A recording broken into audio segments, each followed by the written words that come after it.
Remain unsettled.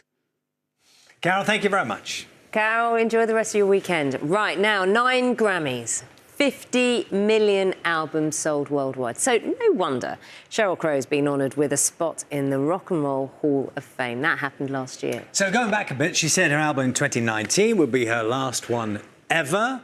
Fans will be delighted to know she's back with a new tour, new album as well. We're going to talk to her about that. What got her to change her mind? But first, here's a reminder of some of her brilliant hits.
Here's a reminder of some of her brilliant hits. All I wanna do, got a feeling. All I wanna do, I'm gonna lighten the deepest. First night is the deep. I'm so happy. To you. Morning. Nice to see you all. How are you doing? I'm good. I'm great. We just got here. I'm so excited to be here. Have you literally just got in? When did you We get got in last night, or well, yesterday. Last night my time, but yes, yesterday. Okay, and you go straight out. You're performing tonight. Yes, in Sheffield, Okay. Halifax. Yes. In Halifax. Yes. And I go where they tell me. yeah. Are you just, after all this time, just really good with jet lag? I am. I sleep like a gosh darn baby. I mean, when I get on a bus or in an airplane seat, I'm out. So I wake up and I'm like, where are we going? I'm ready. That's perfect. I know. It's a superpower. I'm very lucky. It is. We're obsessed with sleep on this Yes. programme for obvious reasons. Yes. Why did you change your mind? You said in 2019, last album, fans cried, they were devastated, there were rituals. They took to the streets. I don't know why I even open my mouth sometimes. My feeling about albums is, and I still stand by that, is that albums as an art form, people don't listen to them like that anymore. You know, everything is streaming. I wind up on a playlist with Ice Spice and Zach Bryan. I mean, it's just very random. And if you're someone like me who grew up with albums, like poring over the album notes and producing myself, so I'm sequencing and like building a story and a travelogue, you know no one's gonna listen to it like that. But this record, because I was writing about things that were so in my consciousness and on my heart as a mom, I went up with all these songs that were from a moment. And I called my friend, who's a fantastic producer, and I said, I have these little screenplays. Will you produce them? Make them into great movies. I don't want to hear what I would do with them. And I gave myself the gift of letting somebody take them and make them into just incredible little scenarios. So. Paint us a picture of you writing this stuff, because you live on a ranch. I do. I live in Nashville on a farm, like 10 minutes from Starbucks. I mean, you can only have that in Nashville. And I would watch my kids go to school now that they're driving, and I would take my coffee to the back porch with my dogs and a guitar, and I would write. And, you know, I don't know about you guys, I'm a little bit of an older mom, and I remember life before cell phones and life before competing for your kids' attention, and now we have AI. And I just started writing about things that worry me about what they're inheriting.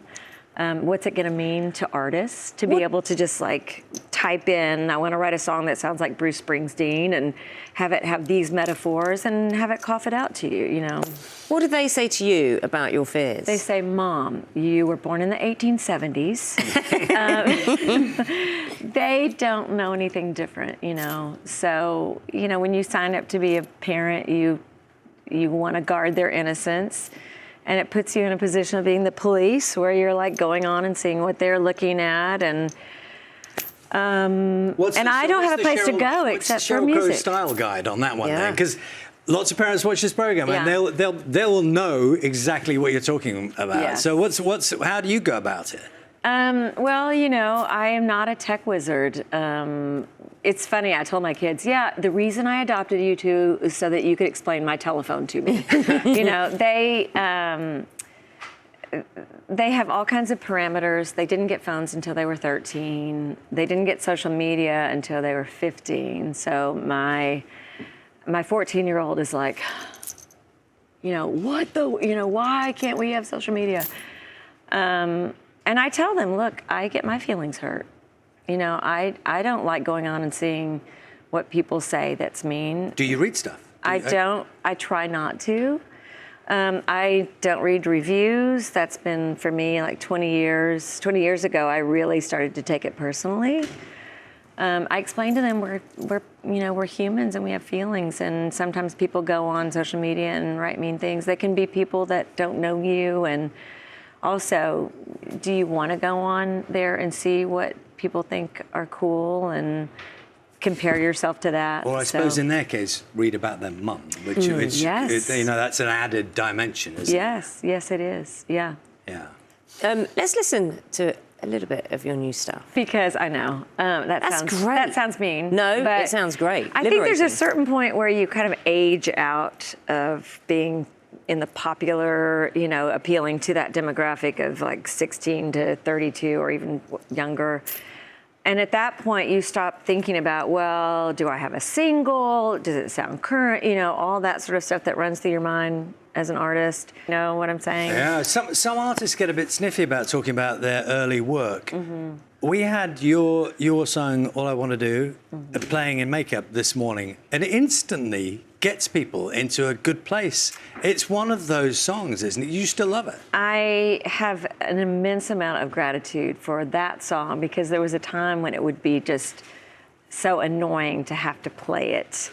But that song took me to Israel, it took me to St. Petersburg, it took me to Bogota, it took me all over Asia. And I watch people who don't even have English as a first language try to barf out those lyrics, you know, and there's a lot of words in that song. So I am grateful. You know, I have a whole body of work that people grew up with, and it is a gift. And you know? you're a Bond theme And writer. I'm I mean, I Bond think, girl. Oh, yeah, exactly. To do the thing that you love and actually have it take off. You know what I mean? And I look at what's happening now with kids and getting popular at on social media and the branding thing, and I think I wouldn't be able to do that. You know, I do not take it lightly. I mean, I can, without a doubt, say that there are shoulders of women whom I've stood upon, from Stevie Nicks to Linda Ronstadt and Bonnie Raitt, and I have picked their brains and I've relied on them. To be able to hand that down is a gift beyond, you know. And I find myself sounding like a mom or a grandmother. You know, don't listen to what other people say. The economy up in Liverpool, I saw that She's on your caused show an this morning. earthquake, or her fans caused You know, a little it's earthquake. really a beautiful thing to watch young females now say, this is my worth. I know how to run a company. I know how to write great material and be a great role model. And so, yeah, it's wonderful.